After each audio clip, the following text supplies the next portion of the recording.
I was just listening to these cows. We are there. Yes. What is their intention, I wonder? Could there be that they're just resting in their present moment also? That's why they can move so quiet. Were it not for the cowbells, you wouldn't even hear them. Just quietly, munching away at the grass, and everyone moving in their own speed. They each have their own, look, they each have their own way. One wants to go, one wants to go. There's no shepherd here, no farmer here at the moment. They're just moving in their nature. It has become such a deeply woven habit that we have to have an intention and a projection and to dream. And for much of it, we are not aware of the cost of it in terms of it doesn't allow the space that is so important for a healthy life, which is a space that is not occupied or preoccupied, the space of being.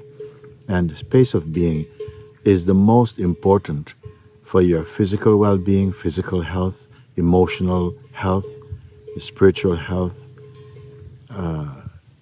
We seem to cram as though we have an inner diary that we have to, plan and put things in and to try and follow them. It is a habit that has become so much integrated with our human expression.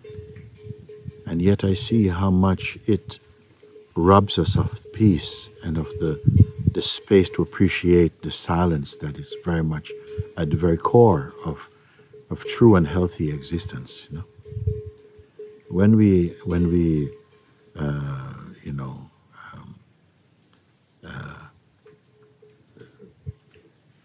anticipate or plan or project, you already move away from the present moment. And we feel sometimes through the mind that present moment is kind of like, there's a kind of impatience. I don't want to keep still. I have to move on. I have to do something. But this is not a truthful, it's not a truthful response from inside. It really leads to a kind of a slowly developing anxiety, a state of anxiety that can be it's so unexpectedly and undetectedly seeps into the being. We carry this kind of energy as though you're charged with some kind of restlessness. And some people even interpret the restlessness as a kind of, spiritual speed, a kind of speed, like a good thing that keeps me up and running. But for those of you who have begun to, you're in the process of awakening and becoming more acquainted with your natural state of being. You see that you have not lost anything of value by jumping off, stepping off,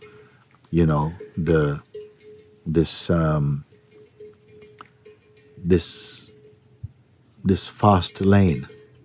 Somehow quietly, in the quietness and the quietude of your own being, a different level of accomplishment is there.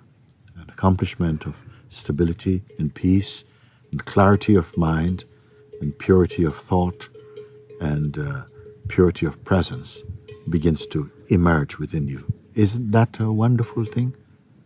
Isn't that a wonderful thing? And so I would just like to take the opportunity while I can to share and to remind us of this. How important to avoid,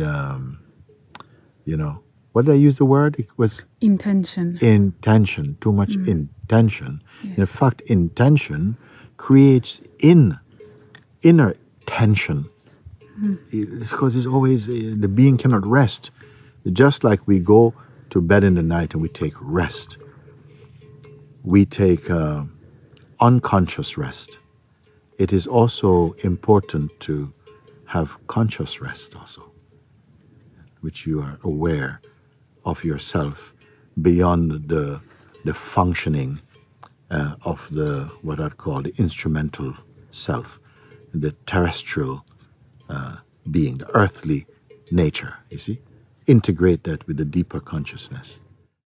It might feel in some people, they may say, you know, but I mean, if I come to this sense of being empty, I feel like, you know, I'm not achieving anything. I'm just sort of, you know, that itself makes me anxious. I said, yes, because it's the habit to create a space within oneself is, it may at first appear to be, you know, wow, it's so passive, and, you know, what is the point of that? What do you achieve by that? And I said, okay, you would come back again to need to achieve. But you can only achieve upon and within and from something that you are already.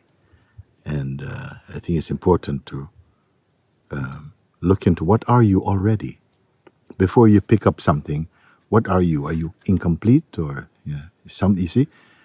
And don't underestimate the power of silence, you know. Not all trying to be silent, no, but of recognizing that which is here by itself before any effort is made. And just be conscious of that. It's not trying to make yourself into something. In fact, we are doing that all the time, trying to make ourselves into some shape. I feel it's a very healthy advice to recognize what is already shapeless within you, which is formless and present, so spacious, you see. And in that spaciousness, and many people can confirm, even some of the great inventors and people who are famous now for inventions and great ideas, it did not come when they were pushing their minds and trying so hard also. Sometimes in a moment of quiet relaxation and an interned tension, something gets revealed. We have to remember, my place of speaking is that something in us is already complete. And from this completeness comes to the mind, you see, like a gift, a revelation. And then this revelation, it kind of flows out into the world. And now, I am not so interested about things and flowing out into the world.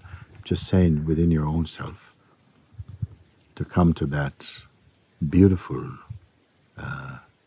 stateless state of being, and to rest in it, pay some attention to that, give some respect for that, and see that it is not just a bland, dull space. In fact, it's actually even the greatest movements, the greatest pulsations or dynamicness in the life comes from that silence. Although the silence loses nothing to it, because when you are conscious of your silence, then you may express through more dynamic ways, but still it's rooted in that silence. And that's a very healthy place. So reflect on this, please, those of you who feel that it appeals to you, and begin your experience right away. It's not something I say, if you do this for 6 weeks. No, immediately you'll find that also the blood pressure for many people begins to just drop by itself. The breath slows down, because the breath and the mind are quite connected, you know. It slows down. Begin to notice, in fact, your field of perceiving broadens, you see. When you're personal, it gets very narrow.